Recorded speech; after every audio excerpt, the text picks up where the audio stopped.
नमस्कार ट्रेडर्स, स्वागत है आप सबका आज के सेशन में। आज मैं आप लोगों को लाया हूँ 5 ऐसे स्टॉक जिन्होंने अभी रिसेंटली ब्रेकडाउन दिया है और आने वाले समय में वो यहाँ से ज़्यादा गिर सकते हैं। तो अगर आप लोग फ्यूचर्स में शॉर्ट करते हैं तो आप उनको शॉर्ट भी कर सकते हैं, और अगर आप शॉर्ट नहीं करते तो एटलीस्ट ट्रेंड के अगेंस्ट में लॉन्ग करने से अवॉइड कीजिएगा ताकि होने वाले नुकसान से बच सकें।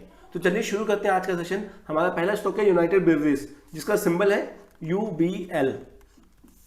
इस स्टॉक ने आप देख सकते हैं यहाँ पर एक ब्रेकआउट दिया था अच्छा खासा, उसके बाद एक रैली भी दिया इसने, और रैली को अब इसने यहीं पर मल्टीपल टाइम सपोर्ट भी लिया इसी ब्रेकआउट पॉइंट के पास, जिसको ये ब्रेक नहीं कर पा रहा था। मैंने यहाँ से एक ट्रेंड लाइन ड्रॉ दिया इन दोनों स्विंग्स को मिलाकर, और इस पॉइंट को इसने आज एक अच्छे खासे पावरफुल रेड कैंडल से ब्रेक किया है। साथ ही साथ अगर आप देखेंगे तो ये ब्रेकडाउन 200 SMA के नीचे हुआ है। इसने 200 SMA की मल्टीपल टाइम रिस्पेक्ट करी है, तो अभी ये ब्रेकडाउन 200 SMA के नीचे हुआ है।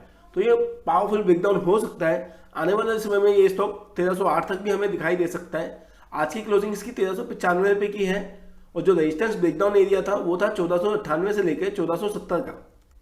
तो अगर आपको ये स्टॉक 1470 से 1498 के बीच में मिलता है तो आप इसको शॉर्ट कर सकते हैं। आपका टारगेट रहेगा 1308 का।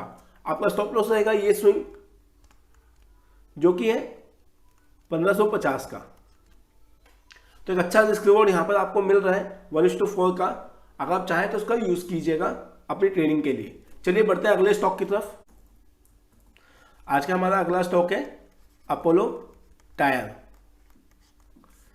इस स्टॉक ने भी अगर आप देखेंगे तो मैंने यहाँ पे हॉरिजॉन्टल लाइन ड्रॉ करी है, जिसको इसने मल्टीपल टाइम टेस्ट किया और रिसेंटली इसने उसको ब्रेक किया एक पावरफुल रेड कैंडल के साथ। उसके बाद से ये लगातार इनसाइड बार ही बनाता जा रहा है, जिससे पता चलता है कि ये अभी ऊपर जाने के मूड में नहीं है। हो सकता है ये रिटेस्ट भी ना करे इस पॉइंट को, जो ब्रेकडाउन पॉइंट था हमारा 198 का। हो सकता है इसको भी रिटेस्ट ना करे और सीधा ही यहाँ से 170 रुपीज़ आ जाए।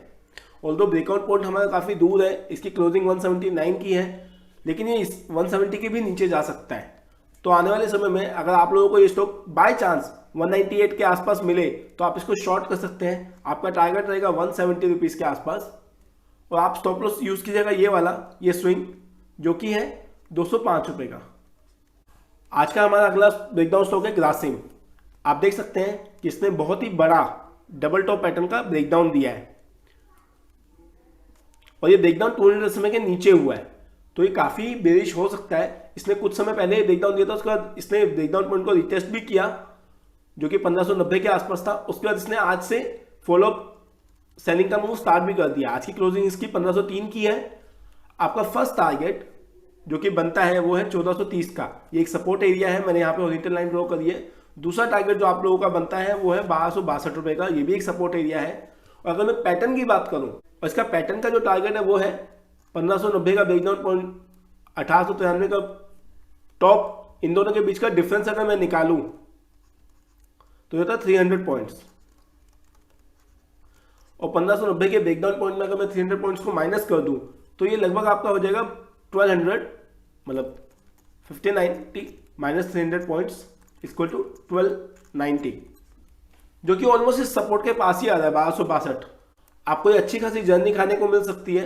मोर ओवर आपको लगभग 20% से ज़्यादा का सेलिंग मूव मिल सकता है। तो अगर आपको स्टॉक वापस से रिटेस्ट करता हुआ यहाँ मिले 1500 रुपये के पास तो आप इसको शॉर्ट कर सकते हैं। आपका टारगेट फाइनल टारगेट 1262 रहेगा और मीडियम टारगेट 1430 का रहेगा। आज का हमारा अगला स्टॉक है HDFC बैंक। इस स्टॉक में भी अगर आप देखेंगे तो एक head and shoulder kind pattern बनाकर उसका ब्रेकडाउन दिया है। इसने कल ही ये ब्रेकडाउन दिया था, आज इनसाइड बार बनाया है।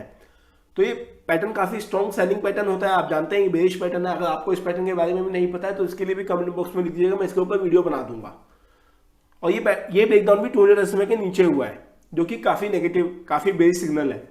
तो अगर आपको ये स्टॉक इस ब्रेकडाउन, इस नेक लाइन पॉइंट जो कि ब्रेकडाउन पॉइंट भी है यहाँ पर 1415 के आसपास, अगर आपको स्टॉक 1415 के आसपास मिलता है रिट्रेस करता हुआ तो आप इसको शॉर्ट कर सकते हैं। आपका स्टॉप लॉस रहेगा 1475 का। आपका पहला टारगेट जो कि ऑलरेडी वैसे स्विंग पे आ चुका है, लेकिन फिर भी आपका पहला टारगेट रहेगा यही 1347 का। आपका सेकंड टारगेट हो सकता है ये ब्रेकआउट पॉइंट जो पहले के रेजिस्टेंस था वो अब सपोर्ट बन सकता है। तो आपका सेकंड टारगेट रहेगा 1242 का, और अगर इसके भी नीचे जाता तो आपका थर्ड टारगेट रहेगा 1164 का। और आप ध्यान दीजिए, मैंने ये नेकलाइन का ब्रेकडाउन तो हो गया, लेकिन साथ ही साथ ये इस मेजर पॉइंट के पास भी खड़ा है, जो कि मैं ऑलरेडी हॉरिजॉन्टल लाइन ड्रॉ कर चुका हूँ 1347 की। तो जैसे इसके नीचे ब्रेकडाउन देगा तो इसकी स्पीड शायद बढ़ सकती है। तो इस स्टॉक पे ध्यान रखिएगा, अगर आप चाहें तो इस ट्रेडिंग अपॉर्चुनिटी का फायदा उठाइएगा। आज का लास्ट स्टॉक है हमारा M&M फाइनेंस। और तो इस स्टॉक ने अभी कोई ब्रेकडाउन नहीं दिया है, लेकिन मुझे ऐसा लगता है कि ये जल्दी ही कोई ब्रेकडाउन दे सकता है। आप देखेंगे मैंने यहाँ पे 2 हॉरिजॉन्टल लाइन ड्रॉ करी है, पहली लाइन 142 के आसपास है, दूसरी 138 के आसपास। ये थोड़ा वोलेटाइल है, इसलिए मुझे ये एक एरिया मेंशन करना पड़ा सपोर्ट का, जहां पे इसने मल्टीपल टाइम सपोर्ट लिया है, 1 2 3 4। और जैसे कि आप जानते हैं जो स्टॉक जितनी बार सपोर्ट एक ही पॉइंट पे बार बार सपोर्ट लेता है तो वो पॉइंट वीक होता हुआ जाता है। तो जैसे ही वो ब्रेकडाउन होता है तो काफी फ्यूरियस ब्रेकडाउन हो सकता है। यहाँ इस केस में ये पॉइंट 200 SMA के नीचे भी है, तो इसके ब्रेकडाउन के चांसेस बहुत ज्यादा हैं। तो अगर ये स्टॉक 138 के नीचे क्लोजिंग देता है, 138 के नीचे क्लोजिंग देता है, तो ये ब्रेकडाउन हो जाएगा। और जैसे ही ये ब्रेकडाउन होगा इसका पहला टारगेट ही 118 का हो जाएगा, जो कि यहां से 20 पॉइंट्स नीचे होगा। तो ये भी एक अच्छी सेलिंग अपॉर्चुनिटी हो सकती है, आप इसका बेनिफिट उठा सकते हैं, तो इस पर ध्यान रखिएगा। तो उम्मीद करता हूं ये 5 अपॉर्चुनिटी आपको अच्छी लगी होंगी। अगर ये अपॉर्चुनिटी आपको अच्छी लगी है तो इस वीडियो को लाइक कीजिएगा, मेरे चैनल को सब्सक्राइब कीजिएगा तथा बेल आइकन को प्रेस कर लीजिएगा, ताकि ऐसे और अपॉर्चुनिटी मैं आप लोगों के लिए लाता रहूं। धन्यवाद, थैंक यू।